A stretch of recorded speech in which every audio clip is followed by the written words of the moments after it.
Something that is very, very important: secrets. You can't affair-proof a marriage if it's a secret. You can't. And this is, I don't understand how people in marriages have got passwords on their phones. I never understand that. Yeah. Because once you're married, there's some privacy lines that are crossed. Yeah. Yes. Yeah.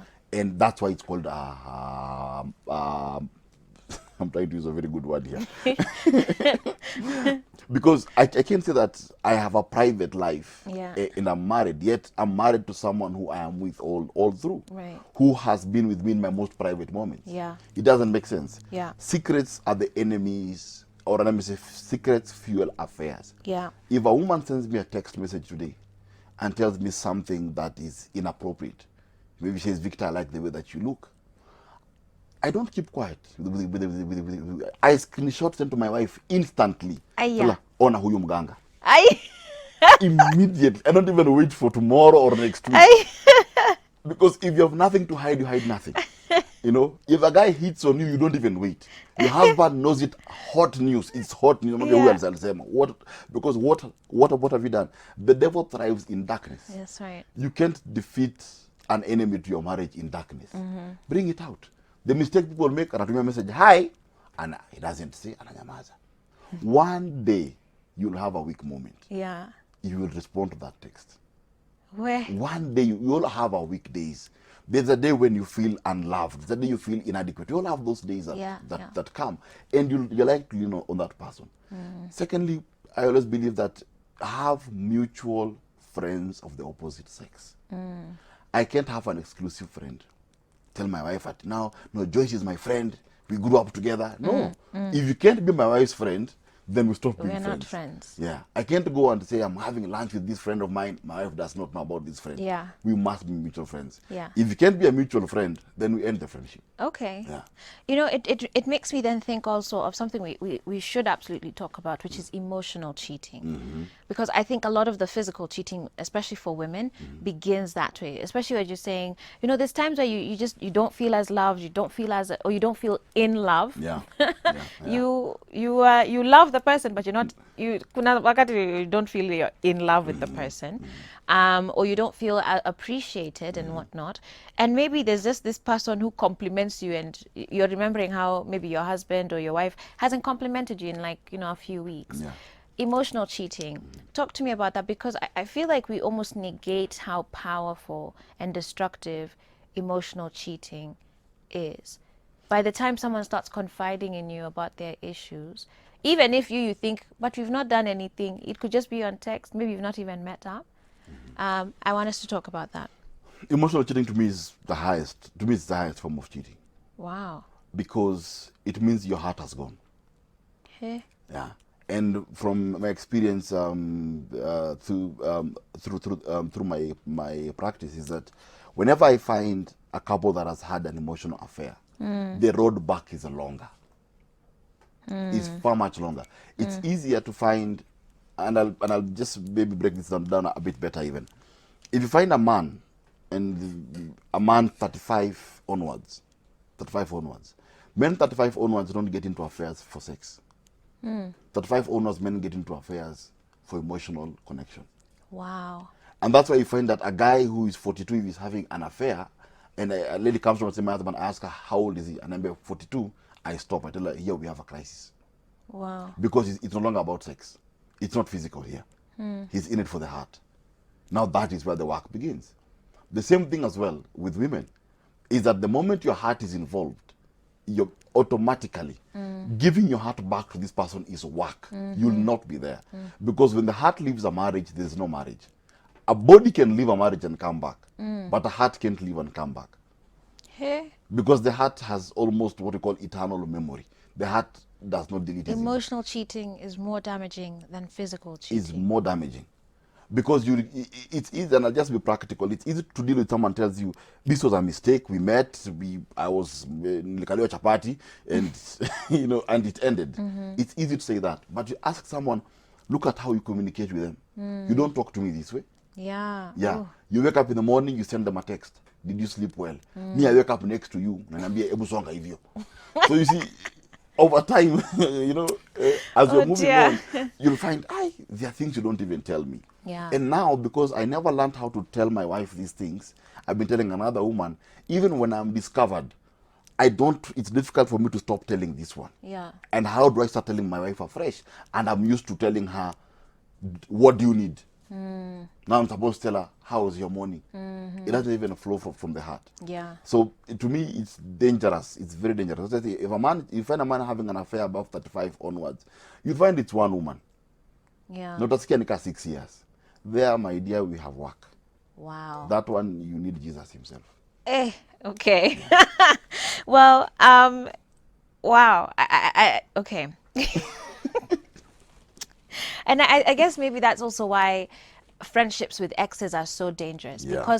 because of that friendship that did exist outside of the romance and the love, that you had between you as lovers. You are also friends. Yeah. Right? And so there's a emotional connection there. And just to reiterate you've commented about, being friends with your exes, maybe you can repeat that for my audience member here who says, hello Joyce, the segment is really powerful. Is it not okay to be friends with my ex? I always have communication with him.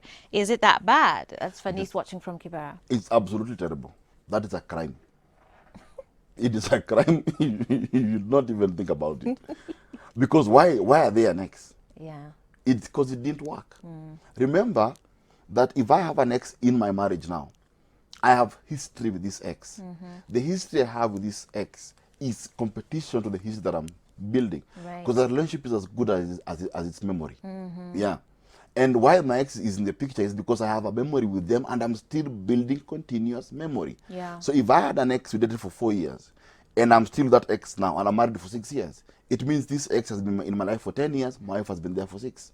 Wow. The ex has a stronger history. Yeah. Yeah. So why are they hanging around? Okay. Yeah.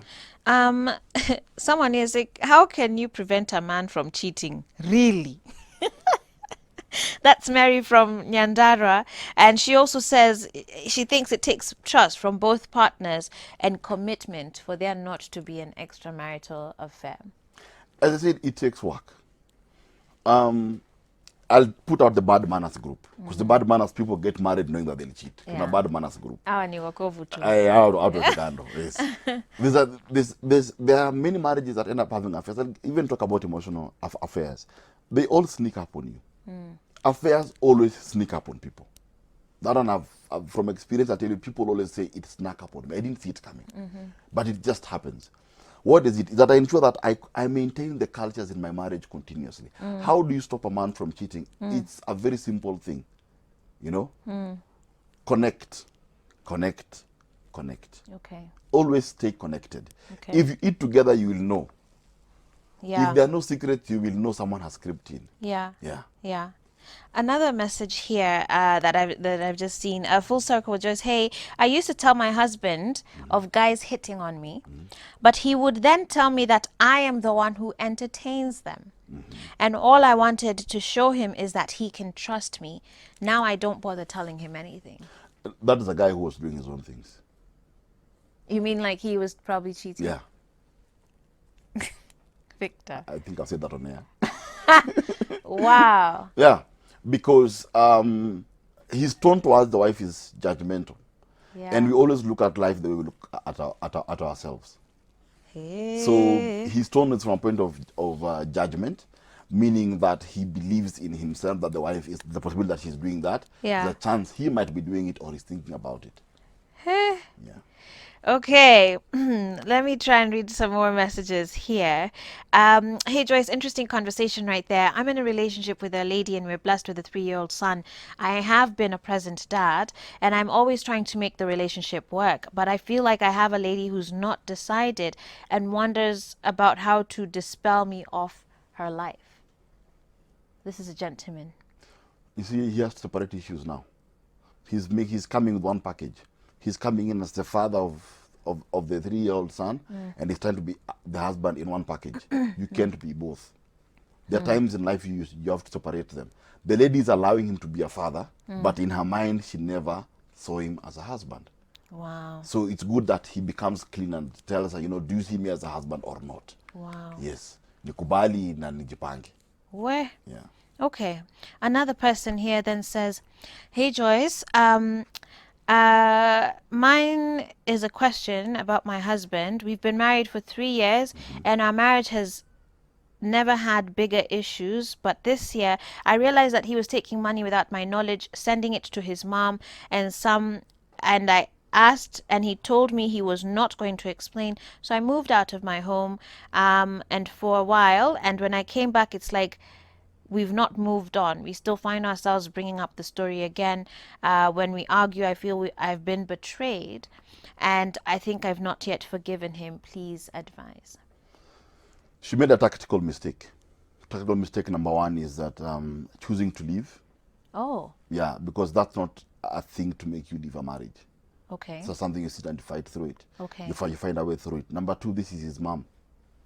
Why did he not trust you enough to tell you that I'm sending money to my mom? You see, what is the history of finances? Does he feel as though he can't support his mom? What are the dynamics of where he comes from? So because now she's not only at war with him, she's at war with his mom as well. Yeah. And the only way to disarm him at this point, because she walked out, her walking out has armed him and Yeah. has armed his mom. What? So now she's coming back into a system where she's fighting now to regain his trust because he also feels betrayed. Yeah. Yeah. I think that she should have, the first thing she should have done to disarm him would be like, oh, it's good you sent your mom money. That's a good thing. But I preferred if at all you told him. Yeah. Yeah, because this is his mom. And the moment you go to war with a man's mom, and maybe you don't know why you're sending money or for what, at that point the battle lines have changed. Now she's fighting a different demon. It's no longer about the money. Yeah. Now it's you don't like my mom. Hey. That is Okay. the battle now. Okay. Yeah. So there's quite a bit of work to do there. Yes, yes. Well,